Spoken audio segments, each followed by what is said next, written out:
Um, I'm not here to teach you anything that you already don't know. I'm here to remind you of how important that part is that you already know, but somehow choose not to put it into practice, so to say. So anyways, before we begin, I'd like to thank from the bottom of my heart the dear people from Athens Spirit, and Mastiha is a great love of mine, and I'm a big fan of Greece. I started my bartending career here when I was 22 years old, so it's a great thing to come back home, so to speak. Thank you. So let's start. How to work a shift and not get upset. How many people here find themselves working and getting upset every night? Okay, me too. Me too. When I was a young bartender, I really I had a problem. I had a problem because I thought I'm very good at what I do, and I felt like my guests should see that. They should see that I'm like Messi, right? I'm better than Messi. You know, I'm gonna make you a drink. It's gonna put you on your butt. It's gonna be amazing. But somehow that didn't work. They did appreciate my drinks, but what they didn't appreciate was my attitude. And not necessarily that I was being vocal about it. I wasn't, in most cases. But the energy I carried, the arrogance I had, was something that was draining me. And I didn't know that back then, right? I didn't know the secret of really hospitality. And so I'm here today to just share a few ideas with you and some of my experience, and then some research as well. And I invite you to think about these things if they make sense to you. Write them down, and I'll definitely leave some time for questioning later, okay? All right, so let's start. This is me. The most important part here is the last line. I suck at social media. So if you want to get in touch with me, either text me or email me or call me. That works really the best. So how many people here understand the word burnout? Okay, what is a burnout really? Let's kind of get into the definition of this a little bit. Burnout is when you don't have a smile on your face when you come to work. How many people can identify with that? You go to work and you don't have a smile on your face because you're already projecting that something unpleasant is going to happen to you. And then that experience starts to repeat itself. And it repeats itself over and over again until you cannot take it no more. And I really love this photo because I think this picture kind of says it all. Like you have one match, right? In your team, one person is unhappy, right? What happens? Once this flame reaches the rest of the matches, what's going to happen? Everybody is going to catch on, right? And then, isn't that so, right?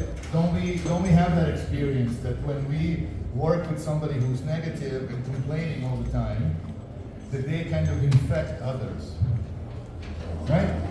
And that's something that happens to all of us. Right? That's kind of life.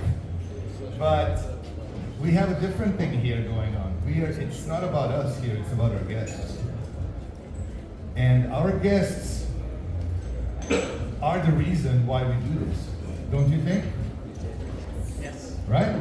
So as bartenders, you also have to learn how to wear what I call a business hat, right? Because you are responsible for the business. And your attitude and your right intention is crucial, right? So burnout is something that is happening to all of us, and it will happen to people unless they remind themselves of how to Tai Chi that shit. You know, Tai Chi, you know, when something comes at you and you just like move out of the way, you Tai Chi that shit, okay? So when you burn out, you have kind of anxiety, about going to work, about your performance, talk about different stages. You get a job, you're super happy, they go the honeymoon phase. And you are in this beautiful place where you are enthusiastic and you want to work hard, and maybe you come to your work first in the morning and you leave last. And then something happens where you begin to kind of get disappointed, And the reason you get disappointed is because your expectations are not met. And so this is something that is very important because psychology is a crucial part of our job. Psychology, like, you're not machines. I mean, let's kind of start here. If you think that your job is about a formula in your behavior and the formula in your recipes, then I have bad news for you. Artificial intelligence is going to take your job away. Because it's all about a formula. But you cannot put a human being into a formula, can you? Are you a machine? So what's important is to remember that human beings react to other human beings all the time. We now communicate, all of us, non-verbally.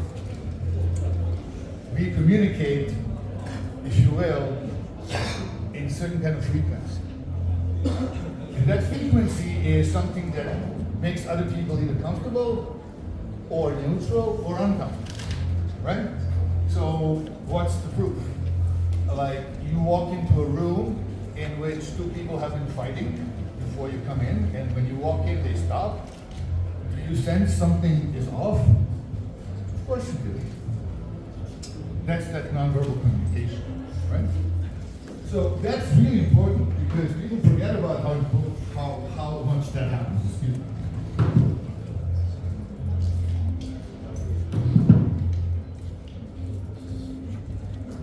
All right. So when we serve our guests, when we say hi to everyone who walks in through our door, we are also communicating non-verbally with them, with our body language and with our attitude. And when you're an unhappy bartender behind the bar, people sense that. Do you want to be served by an unhappy person that's always complaining? They don't even have to say anything. You feel it, right? Well, guess what? Other people who you serve can feel that too. And that's something to remember, right? So that's why I'm saying I'm not here to teach you anything new at all. You already know this. I'm just going to put it into context of our profession. This is a cool thing. This is the average days of stress per week per industry, right? And we have marketing at almost 4 days, arts, entertainment, whatever, wholesale, and we're right here, military, and then we're here, hotel, food services, hospitality, right here. So your level of stress is as much as a military's person. It's crazy, right? So believe me, I know it's not easy to be of service. It's hard. It's hard when you believe that the world is out there and you have no influence on it. When you think the only way to go through challenges in life is by protecting yourself and build walls, so you make sure that never happens again. Oh fuck, how much does that work? You know? How many walls have protected you really that you built in the past? You know, you have a broken heart, you make sure that never again you will experience a broken heart. Has that helped you? Maybe if you go to monastery, but you know, it's still going to follow you around because you haven't learned the lesson. So the world doesn't happen out there. What happens out there is a mix of all kinds of things, including photons of light entering through your eyeballs, composing a picture of reality, a moving picture in the back of your brain, and then your own mind gives it a story. That's what happens out there. The good news is that it's your mind, and not just your mind, but your heart and your gut, your intuition. That's crucial. right? So the first thing is to become aware of the stories you tell yourself. All of us have a top 10 hit record in the back of our mind, and that top 10 hits are always repeating themselves. And you will find that you are being unhappy about things pretty much constantly, because being negative is addictive. It makes you feel alive. Right? So, realizing that you need to work on yourself, not because you want to be a better person and happier in life, which is a consequence, obviously, of some work on yourself, but because it is your job. It is your job to be of service to people. And I will ask you one thing: how many old bartenders in their 50s do you still know that work behind the bar?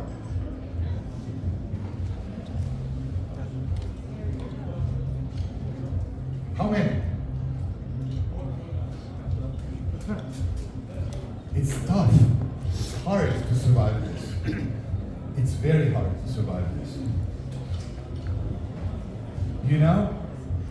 Let me remind you, how many people work for a brand here and were bartenders before? Okay? You know how that goes. You work, it's long nights, it's hard on your body, it's hard on your mind, it's hard on your heart, it's challenging. And then, you meet somebody and they're like, oh, maybe we should spend more time together, and maybe you should consider, not working so late, and maybe you should get a brand job. And then you say, yeah, that sounds good. And then you become a brand ambassador. There's nothing wrong with brand ambassador. My generation of bartenders created that job. It's because of us that there is brand ambassador. There's nothing wrong with being a brand ambassador. What is the question for me is, who's going to stay and serve the people? A bar, a restaurant is a public house. A public house means it's a safe space where people from the community come and get what they need to get. Mostly feelings of safety. Mostly feelings of safety.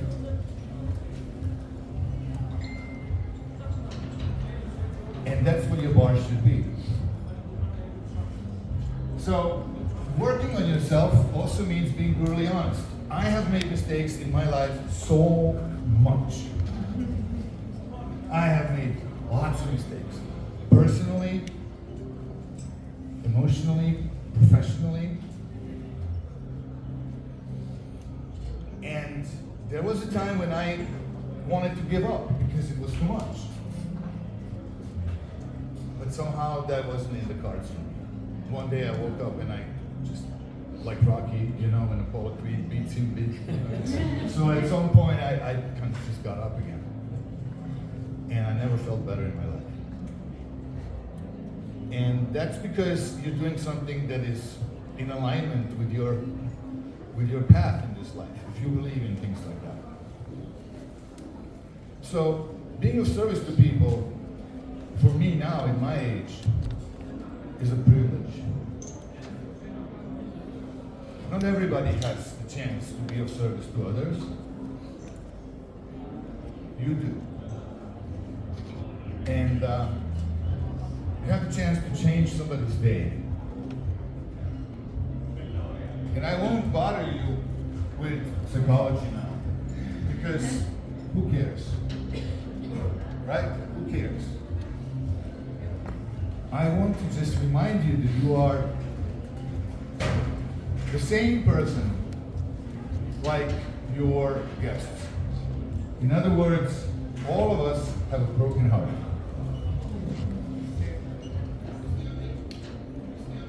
And everybody who walks through the door of your bar has a story. There is a person behind their eyes. There is somebody that has plans, or has somebody sick at home and is lonely, or is being rejected by co-workers, friends, social media, somebody who doesn't really approve of themselves at all, and then they come to you and you have a chance. You have a chance.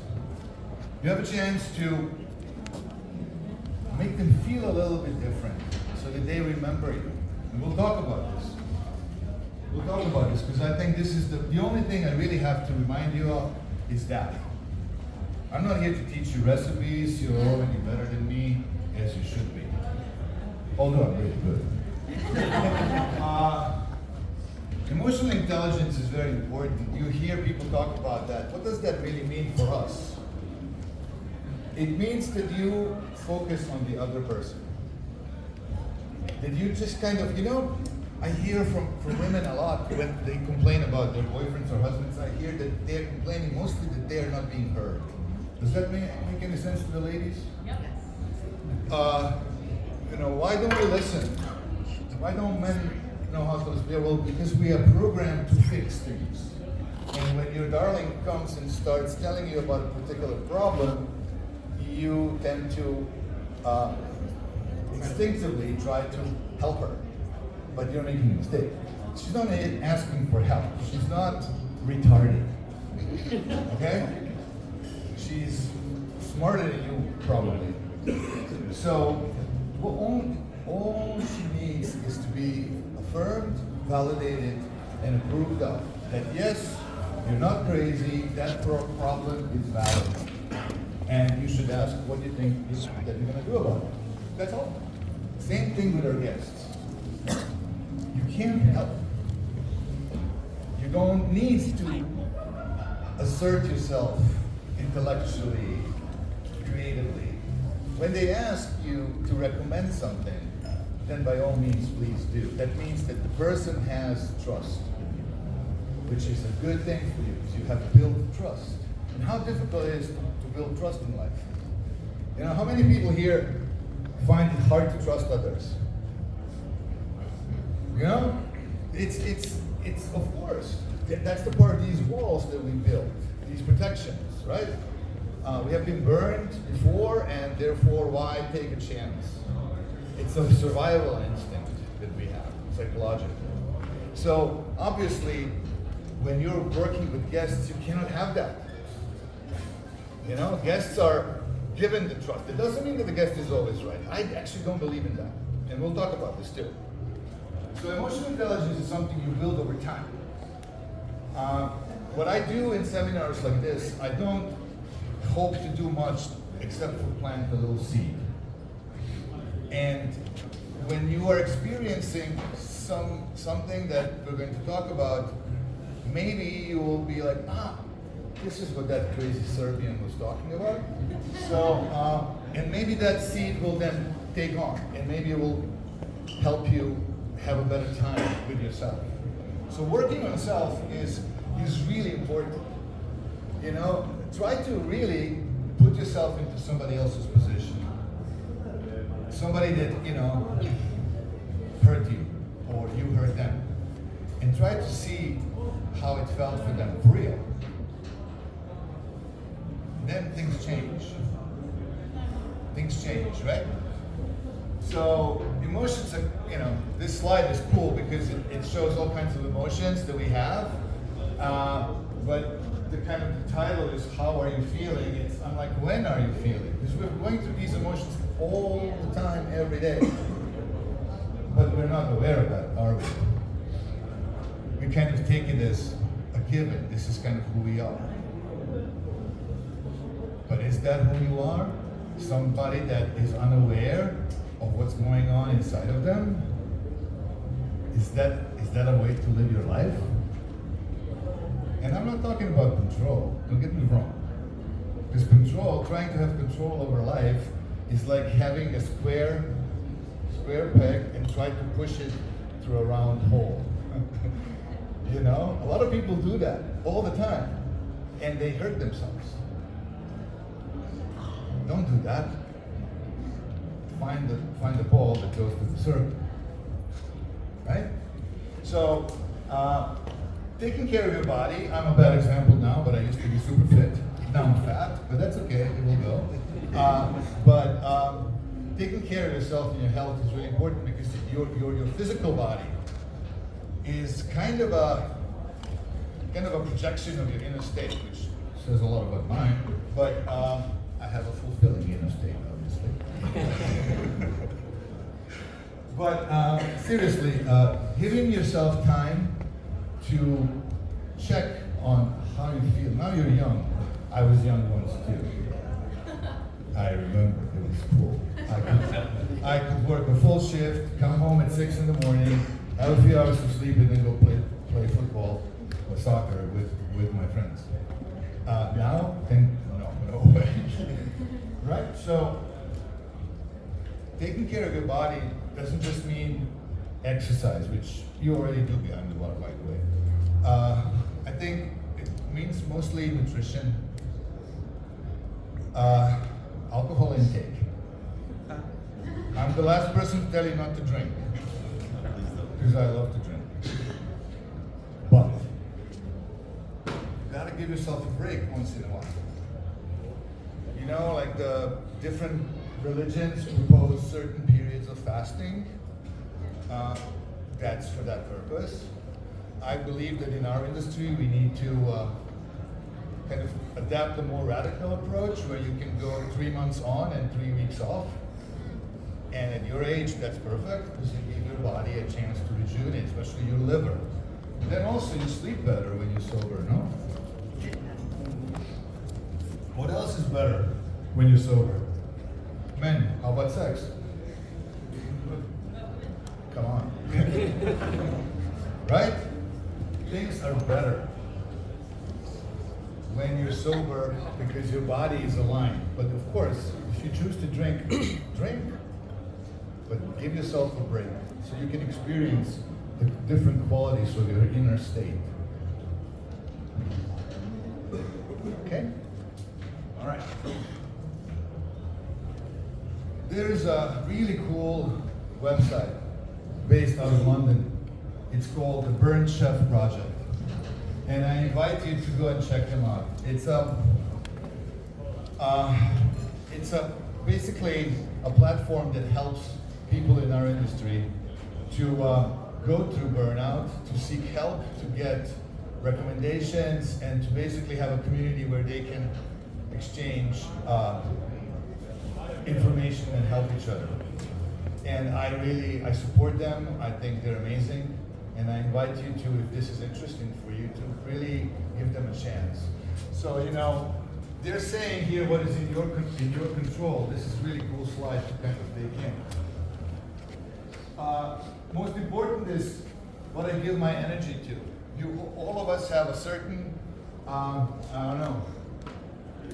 container every day that is, when you wake up in the morning, hopefully is full of energy. And then that energy gets depleted, right? All day long. You get stressed out in traffic, okay? Your mother-in-law calls you and tries to tell you how big of a pig you are. And then all of that kind of starts depleting your energy. Then you go to work, then you work physically, then it gets depleted more, and then you get annoyed with somebody, you get negative, and it's gone. What do you do then? Drink. You drink! That's right! Because you're like, I have medicine right here. Look at that, I have a whole bar. I'm gonna have some medicine. And it helps, yeah? A little bit. But then after that, you need another one, or else because you're crashing already. And then when that doesn't work, people start doing drugs. Remember that? No, okay. We're gonna be honest here. The only reason that this will help you is if I am brutally honest, and I show you how it is to do that same thing for yourself. I honestly believe this. So, what else is important? How I speak to myself. What's your broken record? What's your top 10 hits that you tell yourself all the time? What associations, what things that you see, what stimuli that you perceive from the outer world bring up the same associative thoughts and associative feelings and behaviors? How I speak to myself. The way you think about yourself is how you will speak about yourself, is how you will be to yourself. Have you heard about that? What we think, we become? It's really true. things in your control, your thoughts and actions. We're kind of pretty civilized. I think I'm really good, housebroken pretty well. I believe, I kind of will not say something that can be hopefully hurtful to others. And actions, I hope that I have enough awareness to try not to hurt people, but I can just have that intention. I don't know if I will be successful. But that's in your control. How you handle challenges is another one. Do you get stressed out? Do you panic? Or do you kind of take a breath and you say, tomorrow will be another day, we will survive this. Give me that ticket at the service bar and I will bang it up. And so on. And then, this is the employees only kind of Champions League team. There's Mr. Steve Schneider here, and then everybody else. This is the people who have made our brand, not me and Igor. We started it, but it's them who made it, and that's what you do too. You do that same thing for your restaurant, your bar, or wherever you work, because it's about you. Without you, a restaurant or a bar is just four walls filled with expensive junk. And when the ownership fails, and I did fail too, in leadership, in mentorship, I did. Sometimes I did not, but I did too. Then the team starts right away to see through your bullshit. And that's a bad place to be, because it creates distrust. Right? So, why do guests return? For the bartender. For the bartender? I like it. Anybody else has any ideas? For the experience. Mm-hmm. Experience, I love that. Anybody else, any ideas? They feel at home. They feel at home. Yeah, perfect. So let's stay with these three examples.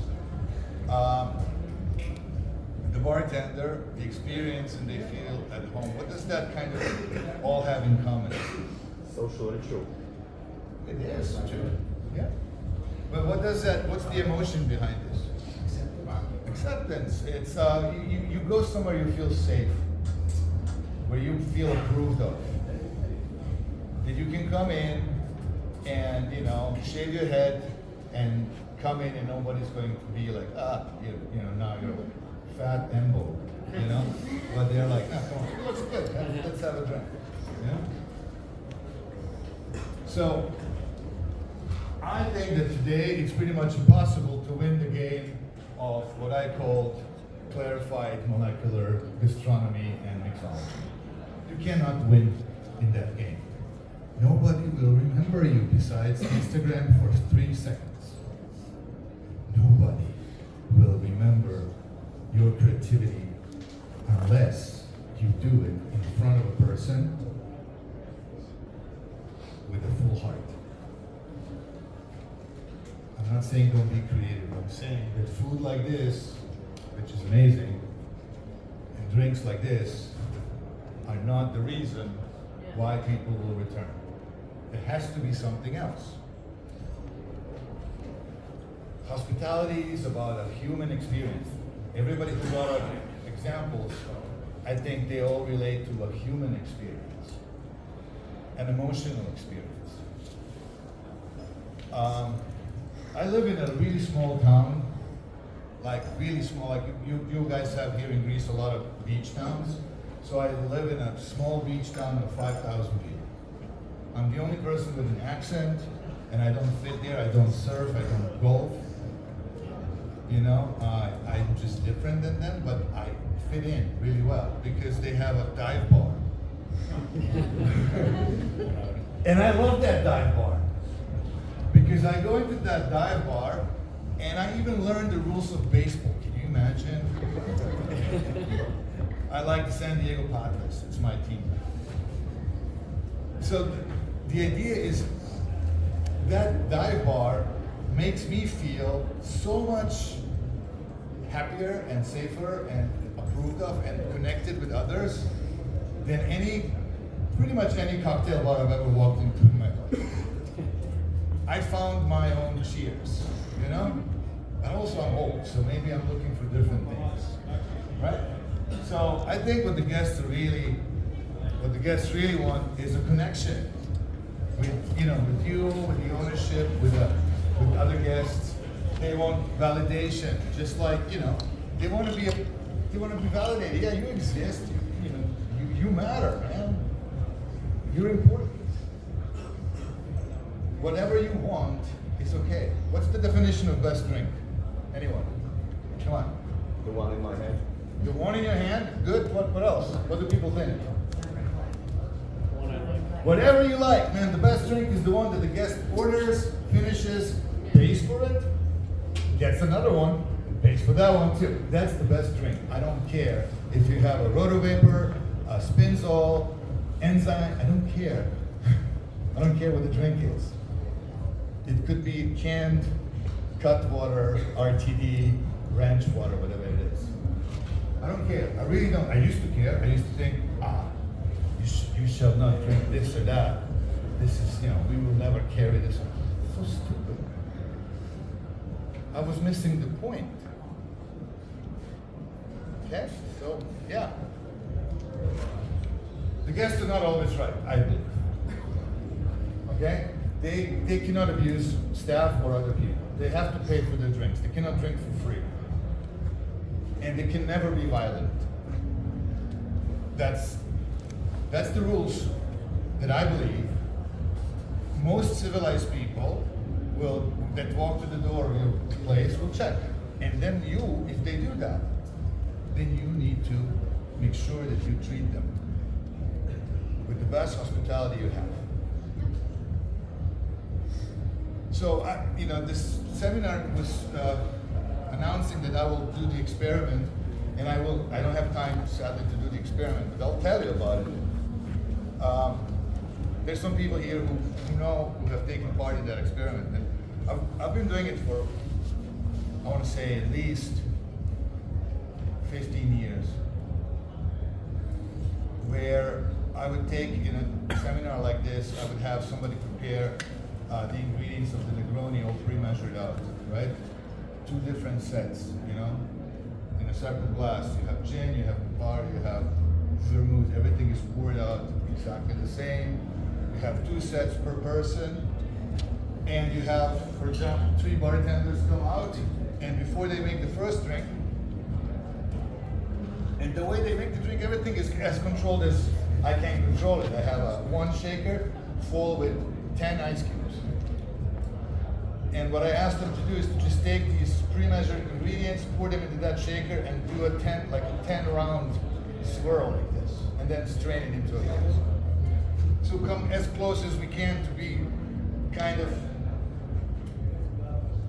the same for everyone, right?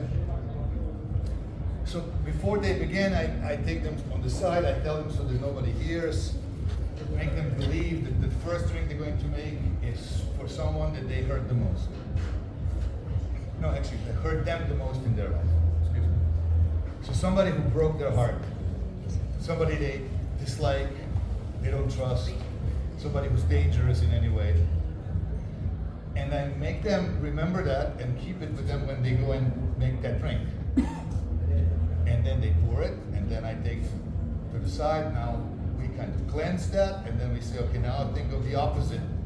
Example, imagine you're serving a drink to the person you love the most, you want to really treat the best, somebody who will love this drink, and then you get into that emotion, you go behind and you make that drink the same way. And then I call people from the audience to test. And all I want to know, is there a difference in the angry drink? I don't call it the angry drink, obviously, but drink number 1 and drink number 2. And I think I did it 50 times, at least, maybe more. It never fails. The happy drink tends to come across as more balanced, somehow sweeter, somehow more pleasant to enjoy. The angry drink is rough, more bitter, kind of, you taste more the alcohol. And so I have a friend who's a distiller in California from Charbet, Marco, and I asked him to once send these samples to a lab and have them analyzed. Turns out that the angry drinks across the board have higher acidity. That the happy drink has a higher pH value. Alcohol content didn't vary much, but that was what struck out to me. It was like,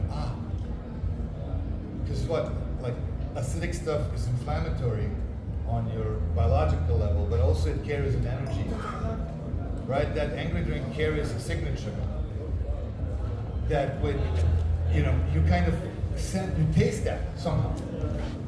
And if you can taste it as a trained professional, then imagine what happens to our guests. And I was shocked when I realized how many angry drinks did I serve in my life. Oh my God. And I'm so sorry to these people. Because, remember your grandmother's cooking? It's always the best food. Why? Because she just wants to please, she loves you, she wants to please you, right? I want you to make drinks like your grandmother cooked for you. Can you do that? Because if you can't, and I'm not expecting you to go home right now and be like, all right, now I'm Mr. Buddha bartender. No. Try it. See if it makes a difference. Prove it to yourself. Don't take my word for it. Prove it to yourself. One night, maybe choose one person and say, like, I'm going to get into the best most positive state of my mind and make drinks with that person and see if there's a change. If there's a change. And maybe it doesn't work. Maybe I'm full of shit. Who knows? But it worked for me. It worked for a lot of other people I know. So there's a chance it might. It might not. But you have to really, I encourage you not to take my word for it, but actually really do it yourself. We have time, right? 10 minutes. 10 more minutes? 15. 50. Oh. So these are the 3 boxes that our guests have to check. In my mind, to get from us the Chuck Norris seal of approval. Once they have the money to pay for the drink, once they're not abusive or violent, we are obliged and we need to approve of them. Okay? Even if their body odor is not nice. So let's talk about this. How many people know what it means to be in the zone? Can somebody try to define what it means for them?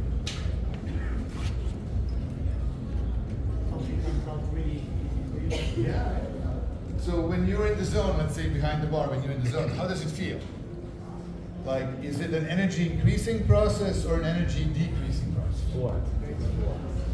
For you, it's flat. That's okay. Increasing. Increasing. Why is it? I think it's increasing too.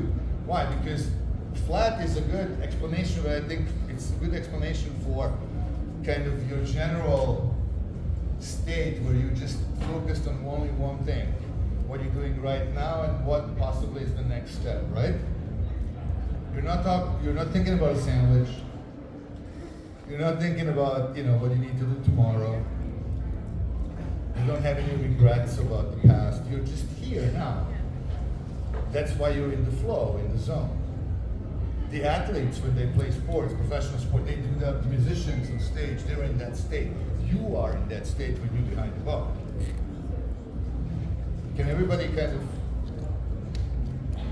Does this make sense to people? Yes. All right. So, another graph, I'm sorry. But it's cool, right? So, you can see that that state of flow is actually available to you all the time. It's just a choice you need to make, right? So being in that flow has this very specific type of feeling. And psychologists call it contentment. Contentment is something that you, maybe we can give out the marbles now. You have? Everybody got a marble? No. Good. Use the marble. So, When somebody's feeling content, what I like about this definition is that it's mentally or emotionally satisfied with things as they are. When you are in this state of flow, when you're in this zone at work,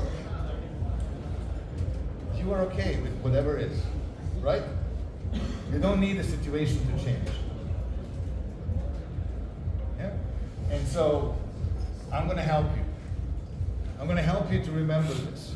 So that marble is not a magic marble. It's something I give out as kind of a little object that will remind you to help yourself during the shift when things are difficult, when you are stressed out for whatever reason. So I'm going to give you a contentment mantra. It's not mine, I stole it from Lama Marut. It's a Buddhist monk who passed, but I did steal it from him. It's not in Sanskrit, it's in English. So, what's a mantra? Does anybody know that? It's kind of a prayer, but actually it's you get a mantra from your teacher to basically help you have a better time with yourself. So the literal translation of the Sanskrit word mantra means thinking differently about things. So it helps you to think differently about things. So taking perspective, changing the angle of how you view the situation. Right? So I'm going to give you the marble. Please hold the marble and give you the mantra. Here it comes. Okay, it's 5 words. Please repeat after me. It is like this now. It is like this now. Now, please say this to yourself. It is like this now. Feel that you're here now. It's a special feeling. We're all here now. There's no 5 minutes from now. There's no 5 minutes ago. We're now here. This is all there is that all there ever is now. And when you say this thing to yourself and remind yourself exactly of this state you're in now, when you do this, when you're stressed out at work, everything changes. And you begin to recharge. You go back into the flow, into the zone.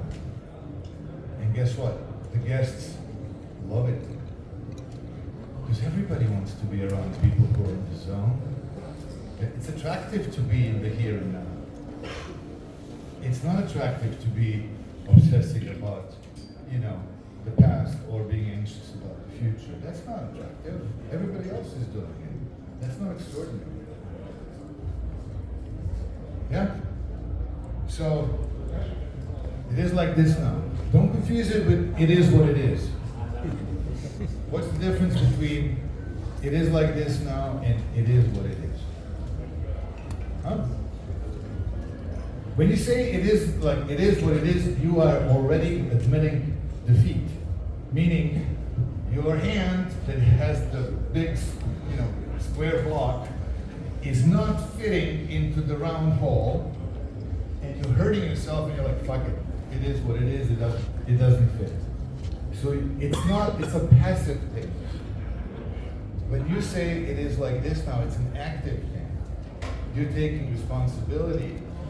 That's in your control. And then you go and find the ball and put it through the round hole. And then it fits. Right? Okay, super example. Example of an irritating person. Okay, we all know this scenario. We know this guy. He comes in every night. I'm going to give you a scenario out of my bartending days.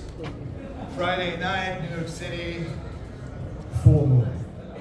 The place is busy, crazy. We are like, all the bartenders look like octopuses, It's like everybody's running around, making drinks, parties going on.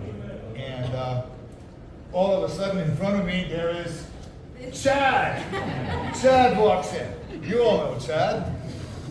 Chad's like just barely 22, 23 years old. He's coming in. He has some like he's enthusiastic, probably he's on drugs, but he's like having that energy, like, and he looks at me and he says, dude, 10 shots of Patron, chilled. And before I even can notice anything, my mind, just like yours, goes into this file cabinet and looks for a specific label and slaps it on Chad. So now Chad becomes asshole. How many people can kind of identify with this example? It doesn't have to be guests either. Yeah, could be, could be, in my case, I love my children, I don't like them. They're teenagers, they're assholes sometimes. Right? So is Chad, objectively speaking, an asshole? Because when you perceive somebody as an asshole, is this a positive thing or a negative thing?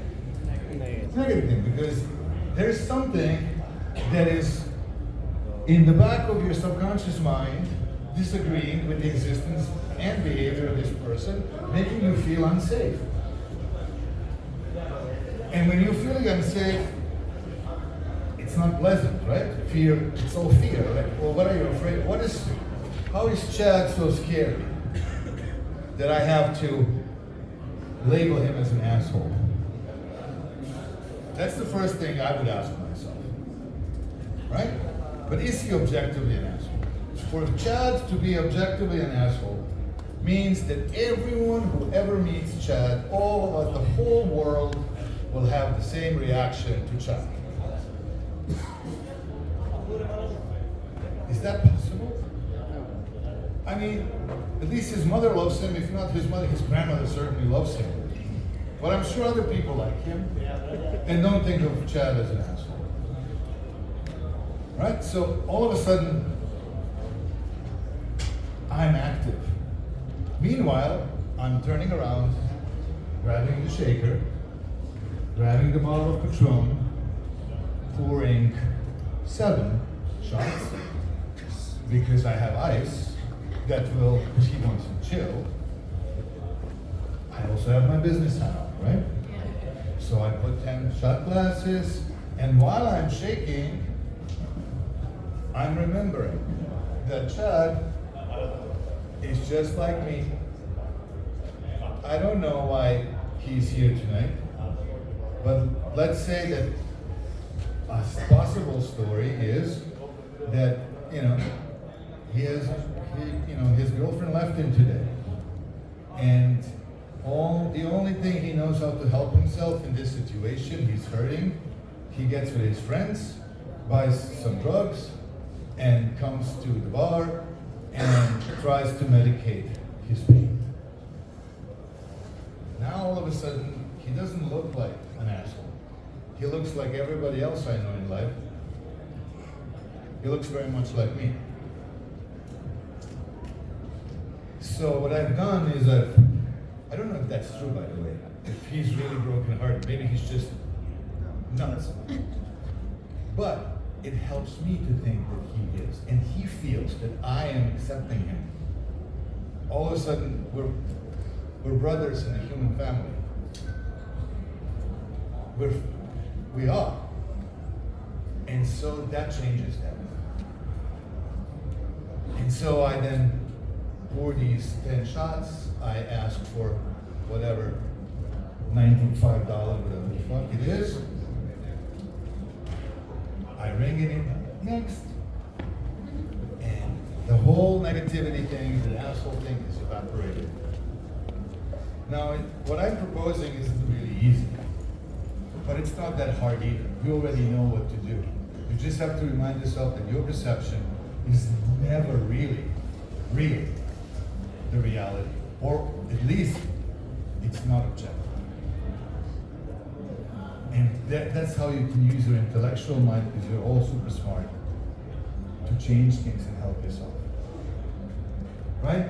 Because you know that tomorrow morning he's gonna wake up like this, and it's gonna hurt. Because we all done that. All right. So, anyways, I want to leave some time for this thing. Let's see how this plays, if you can hear.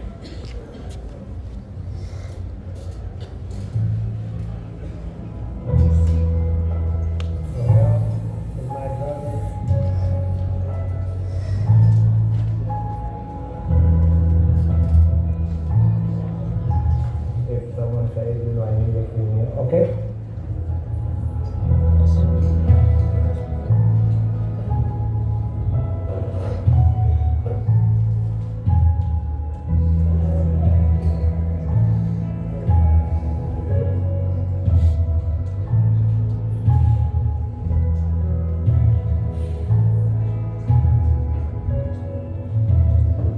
We have now so many there are like a regular guest.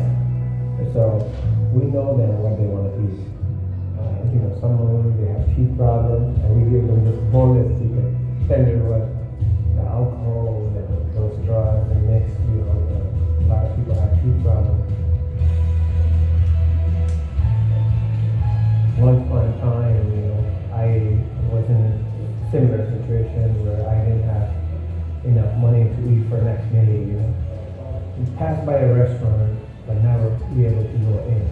And when you don't have money, nobody's gonna let you in. I'm trying to worship our Creator through food. Because people are here, a lot of homeless people, they have mental issues, they have health issues, they are not dirty, they are not clean, and if you let them come in, they will ruin your business. But I tell them, those people, look at my life and look at my restaurant. If this looks dirty to you, and I want these people to not have fear, loving others and caring for others and sharing, because it's going to bring a joy to your life. Because when you uplift another human being, it's a beautiful thing.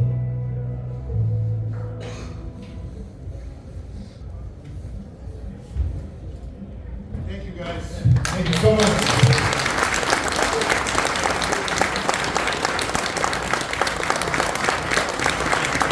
I will leave some of my business cards here. If anybody wants to reach out, we're more than happy to do so. Thank you so much, and I'll see you some other time.